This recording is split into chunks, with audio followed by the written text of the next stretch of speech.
नमस्कार दोस्तों, I hope कि आप सभी 66 बीपीएससी मेंस के लिए कमर कस चुके हो। आज एक छोटा सा सेशन हमने रखा था जिसमें हमने कोशिश की है कि एक छोटा सा चेकलिस्ट आपके सामने रखा जाए, चूँकि आपने ऑलरेडी काफ़ी पढ़ाई कर ली है और 29 से आपका पेपर भी है, आपके पास मुश्किल से 12 दिन है।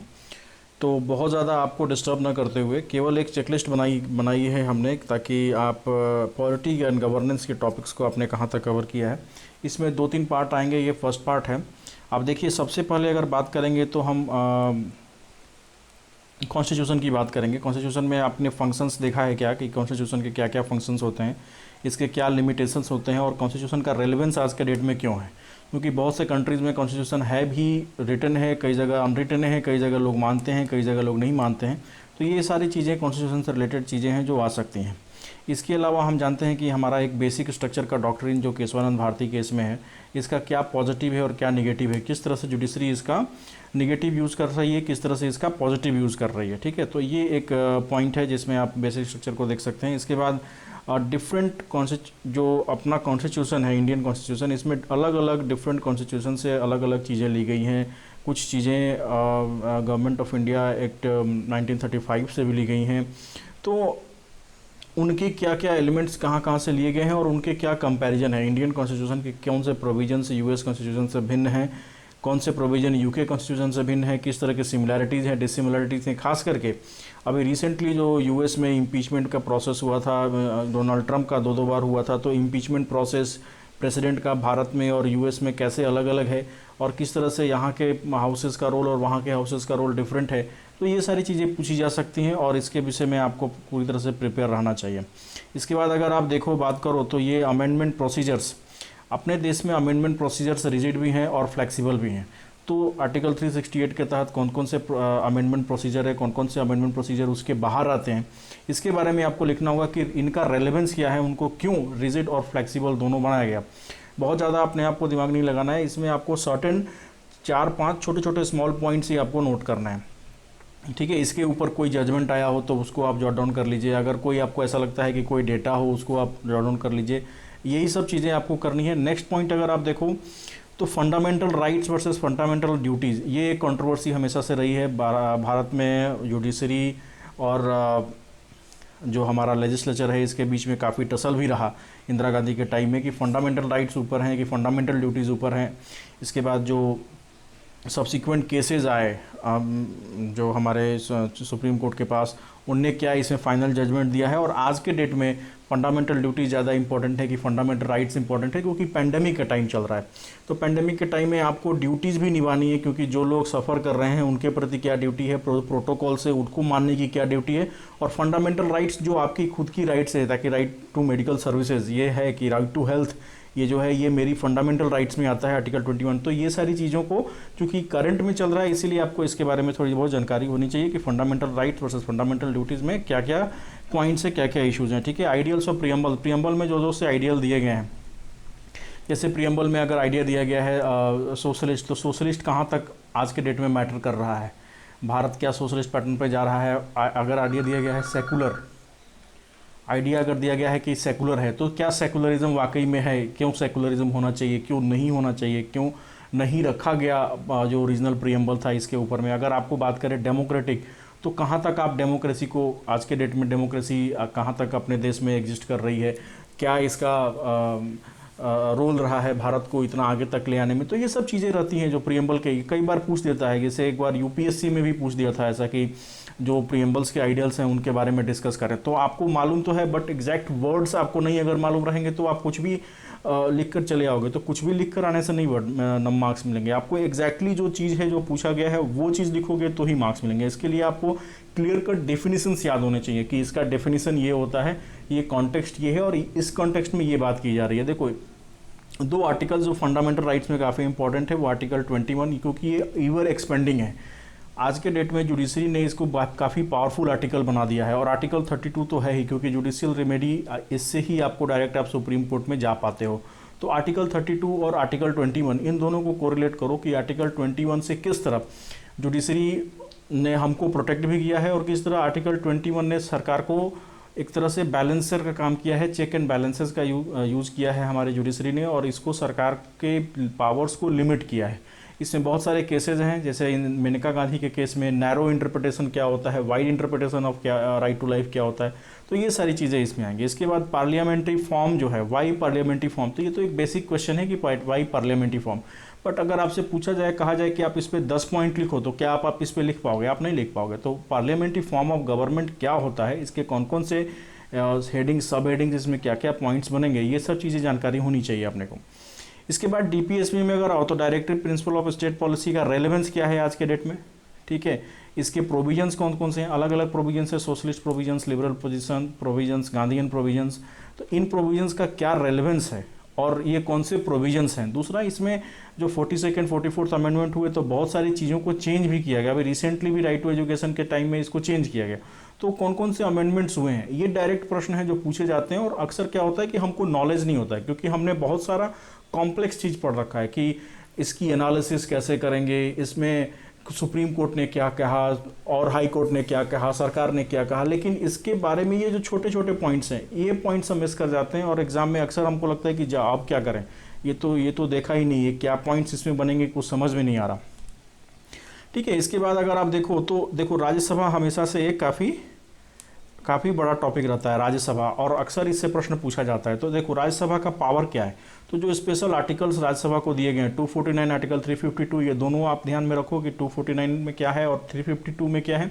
इसके बाद इसका रेलेवेंस क्या है, मतलब कंपेयर करेंगे अगर लोकसभा से या अगर कंपेयर करेंगे यूएस के सीनेट से, तो ये कहाँ पे एग्जिस्ट करता है, क्या ये एकदम आउटडेटेड है, इसको नहीं रखना चाहिए, क्या इसका रेलेवेंस है, तो ये चीज़ें अपने को मालूम होनी चाहिए। इसके बाद पार्लियामेंट्री कमेटी, देखो आज के डेट में क्या हो रहा है कि पार्लियामेंट में जितने भी लॉज पास हो रहे हैं ना, वो वॉइस वोट से हो जा रहे हैं। तो अपोजिशन पार्टीज ये कह रही हैं कि ये पार्लियामेंट्री स्टैंडिंग कमेटी में कोई बिल नहीं जा रहा है, लोकसभा स्पीकर जो है ऐसे ही बिल पास करा दे रहे हैं आए आए करके कि ये कितने लोग सपोर्ट में हैं, वो वॉइस वोट से पास हो जा रहा है। तो ये सारी चीज़ें हैं। इससे क्या हो रहा है कि स्क्रूटनाइजेशन बिल का कम हो जा रहा है, बिल बार बार कोर्ट में चैलेंज हो रहे हैं। तो ये पार्लियामेंट्री कमेटी कितने टाइप की होती हैं, अगर हमने पढ़ा होगा तो पब्लिक अकाउंट कमेटी है, ये एस्टीमेट कमेटी है, तो ये सारी कमिटीज़, इनका क्या रोल है और इनके सामने क्या चैलेंजेस हैं आज के डेट में, क्योंकि जो अभी जो गवर्नमेंट है वो एक मेजोरिटेरियन गवर्नमेंट है, और इसकी वजह से क्या चैलेंजेस वो लोग फेस कर रहे हैं, ये आपको ज़रूर पूछा जा सकता है। ऑफिस ऑफ प्रॉफिट क्या होता है, देखो स्टेट के लेवल का एग्जाम है, office of profit state level में काफ़ी, दिल्ली गवर्नमेंट में काफ़ी कंट्रोवर्सी हुई थी। और कॉन्फ्लिक्ट ऑफ इंटरेस्ट हमेशा ये रहेगा, क्योंकि कॉन्फ्लिक्ट ऑफ इंटरेस्ट क्यों रहेगा हमेशा, क्योंकि कहीं ना कहीं एग्जीक्यूटिव को हर जगह, एग्जीक्यूटिव जुडिशरी विंग में भी घुस गए हैं, जैसे ट्रिब्यूनल्स में घुस गए हैं, एग्जीक्यूटिव लेजिस्लेचर्स में भी घुस गए हैं, जैसे डेलीगेटेड लेजिस्लेशंस हो रहे हैं तो रूल्स एंड रेगुलेशंस एग्जीक्यूटिव बना रहे हैं। तो इस तरह से कॉन्फ्लिक्ट ऑफ इंटरेस्ट और ऑफिस ऑफ प्रॉफिट क्यों हो रहा है, क्योंकि जो पॉलिटिकल पार्टीज हैं, चूँकि 15% number of council of minister को सीट फिक्स कर दिया गया, तो बाकी जो बच गए प्रभावशाली या जो अच्छे कार्यकर्ता हैं पार्टीज़ के, तो उनको पार्टीज़ का क्या कर रही हैं, उनको कहीं ना कहीं एडजस्ट कर रही हैं। इसकी वजह से ये ऑफिस ऑफ प्रॉफिट का इशू काफ़ी ज़्यादा आ रहा है। चलो इसके बाद पार्लियामेंट्री प्रिविलेजेस अभी रिसेंटली बहुत सारे केसेस हुए थे, जब तमिलनाडु में, कर्नाटका में जो लेजिस्लेचर जो स्पीकर्स हैं उन लोगों ने बैन कर दिया था, पेनल्टी लगा दी थी जर्नलिस्ट के ऊपर। तो इन प्रिविलेजेस की नीड क्यों है, इनका यूज और मिसयूज किस प्रकार से होता है, और इनके बेस्ट प्रैक्टिसेस वर्ल्ड में क्या है। जैसे जो ब्रिटिश हाउस ऑफ कॉमन्स का जो प्रिविलेजेस है, तो उसका क्या वो लोग ऐसी क्या व्यवस्था है वहाँ पे जिसकी वजह से उनकी सिस्टम को इतना क्रिटिसाइज नहीं होता है जितना कि भारतीय सिस्टम को क्रिटिसाइज होता है। लेजिस्लेटिव काउंसिल्स के ऊपर सवाल पूछा जा सकता है, क्योंकि भी रिसेंटली वेस्ट बंगाल ने ये पारित किया है प्रस्ताव कि उसके यहाँ एक लेजिस्लेटिव काउंसिल बनाया जाए। तो उसके लिए क्या नीड है, क्यों चाहिए उसको लेजिस्लेटिव काउंसिल, और उसकी यूटिलिटी क्या है, क्योंकि जितने भी रूल्स और लॉज एंड रेगुलेशंस बनते हैं, इसको completely legislative assembly over rule कर देती है लेजिस्लेटिव काउंसिल को। तो इसका रेलेवेंस आज के डेट में क्या है, यूटिलिटी क्या है और नीड क्या है, ये तो जानकारी अपने को होनी चाहिए, ठीक है। इसके बाद अगर आप आओ तो आप पार्लियामेंट को यूज़ करते हो एग्जीक्यूटिव्स की अकाउंटेबिलिटी को चेक करने के लिए। ये बहुत सारे टूल्स होते हैं जिसकी तरह से पार्लियामेंट चेक करता है। जैसे मान लो फॉर एग्जांपल आप वोटिंग मंगाते हो, आप कहते हो कि वोट करो, आप कहते हो कि आपके पास प्रिविलेज कमेटी है, आप कहते हो नो कॉन्फिडेंस मोशन आएगा, पॉलिटिकल पार्टी सेंसर मोशंस वगैरह लाती हैं। इसके अलावा बजट का जो सेशन होता है, इसमें बहुत सारी वोटिंग्स होती हैं, प्रोसीजर्स होते हैं। तो ये जो एग्जीक्यूटिव को कंट्रोल करने के लिए, इनकी अकाउंटेबिलिटी को इंश्योर करने के लिए जो पार्लियामेंट है, क्या पार्लियामेंट आज के डेट में सक्सेसफुल है इन केस, क्योंकि आपके पास एक बहुत ही पावरफुल गवर्नमेंट है जिसकी संख्या बहुत ज़्यादा है। तो कोलिशन गवर्नमेंट में पार्लियामेंट का क्या रोल रहता है और मेजॉरिटेरियन गवर्नमेंट में पार्लियामेंट का क्या रोल रहता है, इस चीज़ को अगर आप बाइफरकेट कर पाओगे तो इस तरह के प्रश्नों के आंसर्स आप दे पाओगे। ऑफिस ऑफ गवर्नर एक बहुत इंपॉर्टेंट टॉपिक रहा है हमेशा से, जो बार बार पूछा जाता है। इसमें कई सारे डायमेंशंस हैं, 3 डायमेंशंस आज के डेट में जो है। अगर आप बात करो तो एजेंट ऑफ सेंटर, तो क्या ये वाकई में एजेंट ऑफ सेंटर है? अगर हाँ तो इसके कितने पॉइंट्स बनते हैं, अगर ना तो इसके कितने पॉइंट्स बनते हैं? कॉन्स्टिट्यूशनल हेड ऑफ स्टेट अगर है वो, तो इसके तहत उसकी क्या ड्यूटीज़ हैं और वो कितना सक्सेसफुल रहा है, इसके अंतर्गत कितनी इसके कमिटीज़ जो कमिटीज़, सरकारिया कमेटी, पूंछी कमेटी, ये सारी कमिटीज़ रही हैं।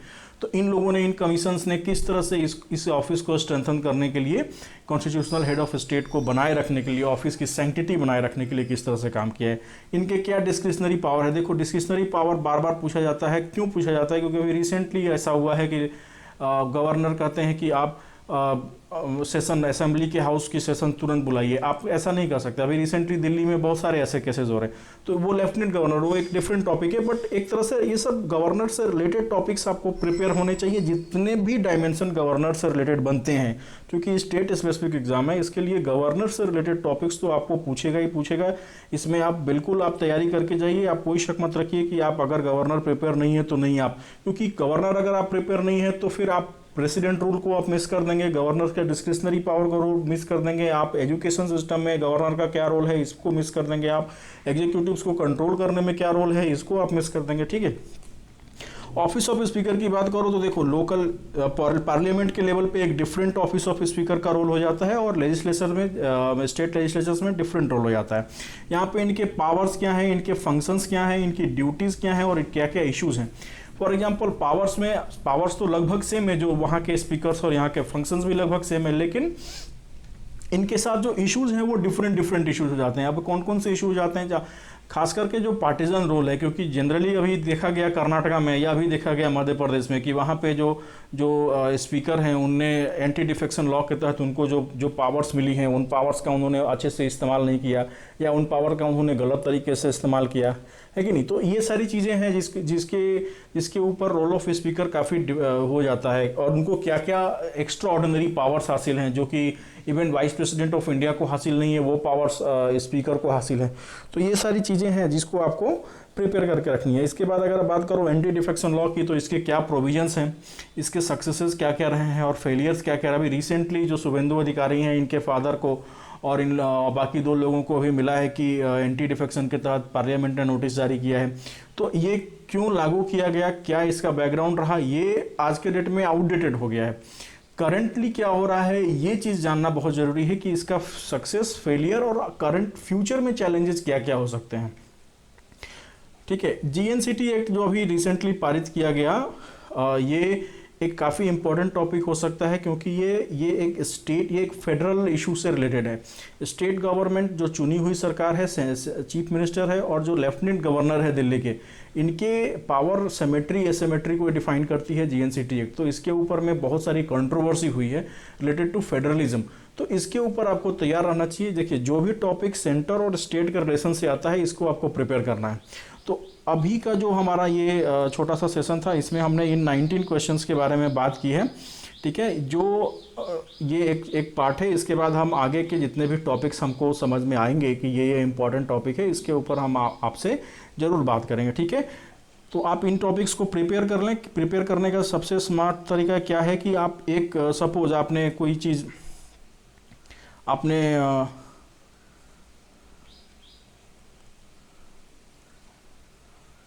अगर कोई एक टॉपिक लिखा तो उस टॉपिक के नीचे 1 पॉइंट, 2 पॉइंट, 3 पॉइंट, इससे ज़्यादा पॉइंट मत लिखिए। आप हेडिंग्स लिखिए या इंपॉर्टेंट आर्टिकल्स लिखिए कि क्या कौन कौन से आर्टिकल्स ज़्यादा इंपॉर्टेंट हैं, कौन कौन से जो जजमेंट है, सुप्रीम कोर्ट के जो जजमेंट है वो कौन कौन से इंपॉर्टेंट हैं। बस इतना ही लिखना है, क्योंकि आपके पास ऑलरेडी मटेरियल है, लेकिन जो एक्स फैक्टर जो होता है कि जो मेरा यूनिक चीज़ है, वो चीज़ आपको केवल इन टॉपिक्स के ऊपर लिख देना है। ठीक है। चलिए, मिलते हैं आप लोगों से नेक्स्ट वीडियो में। तब तक के लिए बहुत बहुत धन्यवाद।